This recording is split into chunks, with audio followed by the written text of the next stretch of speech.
Hello, bros and hoes. If you're thinking about being in a religion or even a relationship, this is for you. There are many religions that act very culty, and here are some of the signs. Number one is love bombing. Anyone who's just over the top loves you. They're overly interested in you and your interests. They want to spend too much time with you and rush to the relationship stage or the official in the church stage. And if you've never seen this kind of behavior before, it's going to bring you in most cases. Very fucking important to watch what they do and not what they say, because this type of validation feels really good if you've never experienced it before. A lot of churches are overly competitive. They're always putting down other religions, overly jealous. I don't think it's a good trait that I'm agnostic atheist, but I don't think it's a good trait if their God is overly jealous and will murder people because he warned them that you better worship me. That's abusive. They're constantly comparing themselves to others. We are the chosen ones. We have the one true knowledge. We have the one true faith. Everyone else does not. So you want to listen and observe. A lot of times they're overly concerned with their appearance and their status. There isn't anything wrong with being put together, but if it's always the first thing on their mind, their appearance and their status, that's over the top. Status is a big thing in churches because, you know, the church that I grew up in, the Jehovah's Witnesses, which is a cult, and they don't like to refer to themselves as a church, but they are, is they're always worried, especially if you're male, what kind of status and position do you have in the congregation moving up? Are you pioneering? Are you preaching? Are you helping out the leaders? Are you volunteering like crazy? Are you donating your time, money, and energy? And are you going places? Are you willing to travel for free on your own dime? And give.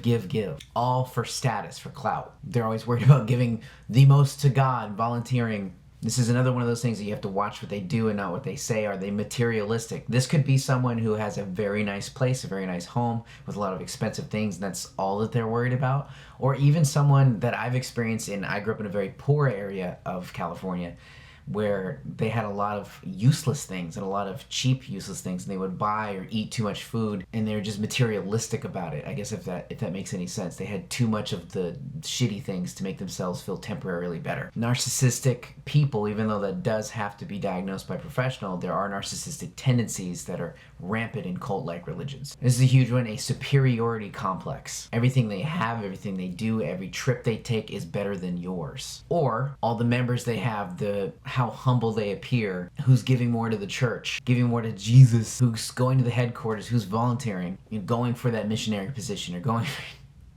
Jesus Christ, going for that preacher position. Fuck, that all sounds. What that all is just cover for bragging about appearances and things that they can have clout with, so they can have a social circle brag. The church or the person tends to think that everyone is jealous of them. Saying things like we are the one true religion, or we are the way, or we have the only way, or we have the true faith or the truth. Those are all signs of a superiority complex. Only our kind will survive at the end of times. Shit, I remember this atheist asked this question to my mom and I when we were knocking at a door at Jehovah's Witnesses when we were young. And he's like, now that I know this information and you're telling me if I don't act upon it, I might die, but if I didn't know it, I would have a chance in Armageddon in the new system to learn about it, then why did you doom my fate? She couldn't answer that. Going back to what I was saying, but the ones that say only we have the true knowledge, or only we are the chosen ones. Nope. Well, bitches, God made atheists, LGBTQ community, therapists, psychologists, yoga, Buddhism, and everyone else too, skank. This one is you definitely have to watch their actions for. They blow up over the littlest thing.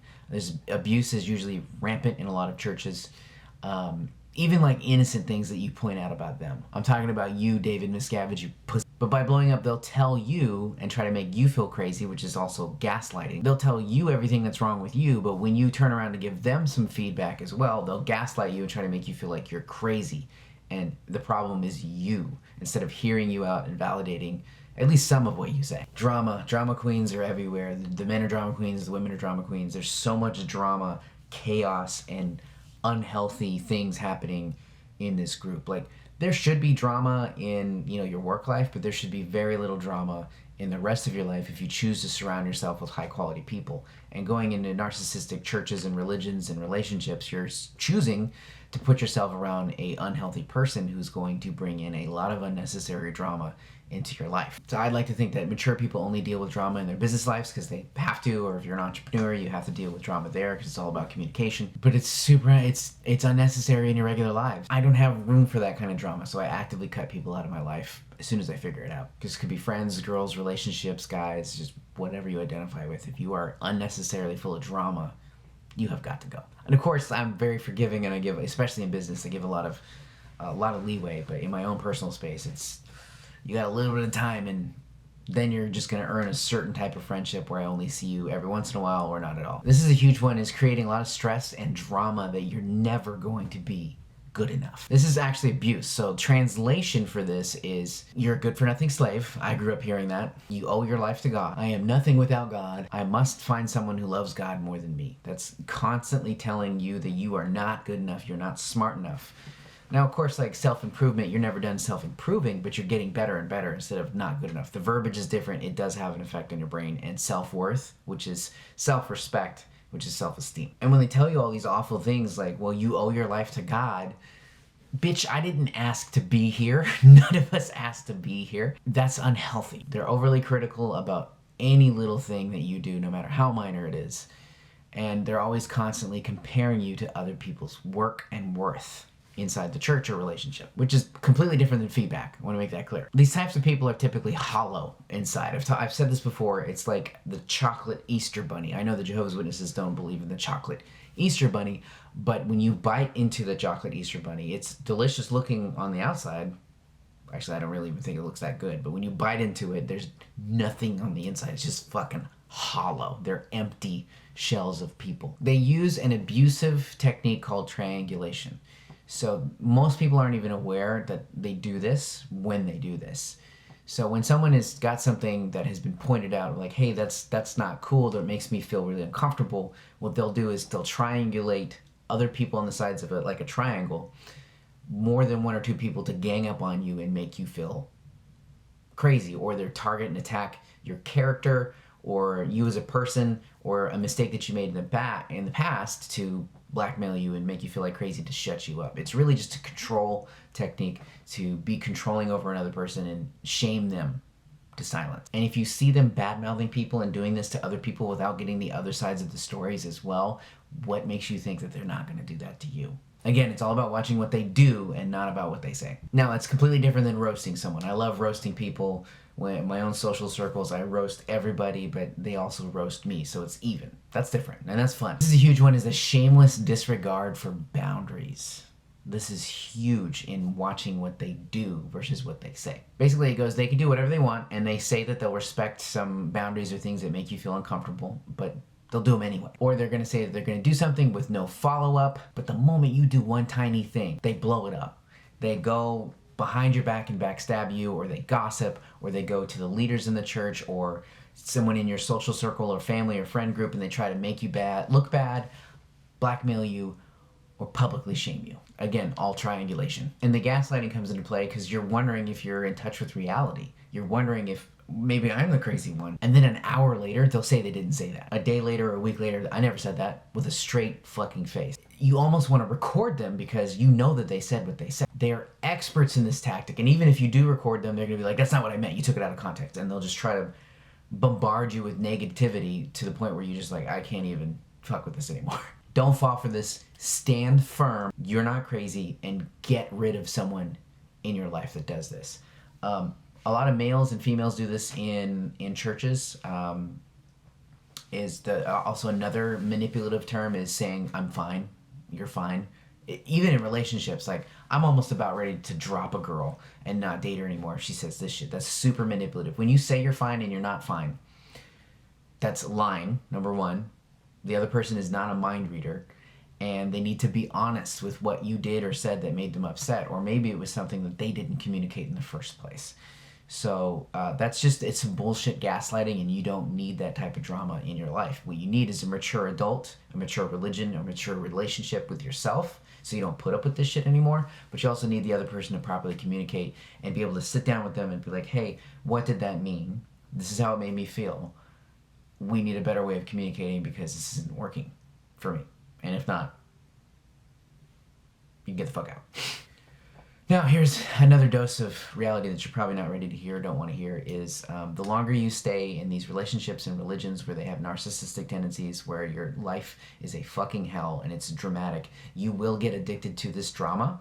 And then when you do have a normal relationship, religion, or friendship come by where it's kind of, boring in comparison, this could cause unhealthy patterns in you to seek out unhealthy people in the real life. And those manipulative types of people are looking for people they can victimize just like you. But the longer you stay, the longer you allow them to break those boundaries and continue to not show any ruthless regard for you or anyone else, it becomes and starts to be on you. I've been through this before with the Jehovah's Witnesses, and I've been through this before with girls that I've dated, and I allowed myself to stay where they were just disrespecting me, and I was believing all the lies, and it made me highly feel emasculated. But in that case, it's disrespecting your dignity. Well, all your friends especially are screaming, or your relatives are screaming at you not to be involved with this religion or person. Listen to them. Hear what they have to say. Please go on YouTube. I'm not the only person talking about this. And look up narcissistic therapists, and there's actually a bunch of them. I should showcase some of them that have really good advice. There's a lot of women, there's a lot of men that have amazing points of view. This is not new. These techniques have been around for centuries, and we're finally at a good point in our lives where we can sit around and go, that doesn't make sense, that's not okay, that's not healthy for me to be around, it makes me feel like shit. And you are fucking worth it. So please stand up for yourself. Please Google these religions. Please notice these patterns and give it time. Like, everyone has toxic, narcissistic tendencies. Everyone does, because almost no one has a healthy household that they come from these days. So it doesn't mean the person's terrible, but if they continually do all the things that we talked about, and the longer you stay and not stand up for yourself, you do need to say something. Unless they're violent and fucking nuts, because narcissists can tend to be very violent, like David Miscavige. Leave. Disappear.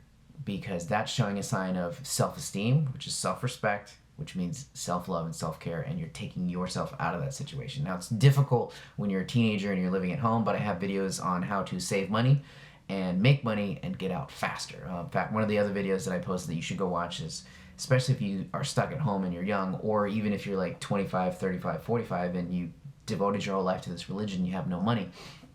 Making $150 an hour by reselling is not bad. And I recommend that you go check those out. I'm coming out soon with another one on, hopefully when things keep opening up. If they still keep opening up, I can go garage sailing and show you that hustle too, because it's pretty interesting and unique, some of the things and the amount of money that you can make. I haven't done it full-fledged, but I'm excited to do it based off the other resellers that I see on YouTube, and share that with y'all, because I care about you, and I want to see the least amount of people. Like, Gen Z and millennials have it the best right now, because we have a world of information that we can curate to help, like, make money, get out, build our self-worth, and get out of a bad situation. You see this bracelet says Freedom is Worth It on this side, and EXJW on this side. If you want one, make sure to comment down below and visit the link in the description on my website where you can order one, and I will send you one. They're only a few dollars. And the face masks, I finally figured out a way. We've got the face masks here.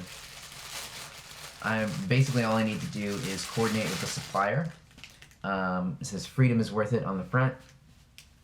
Goes over like that. And then on the inside it says EXJW, and on the side there is a opening to put in a filter, a PM 2.5 filter, which goes in, and it's washable, it's reusable, it's adjustable.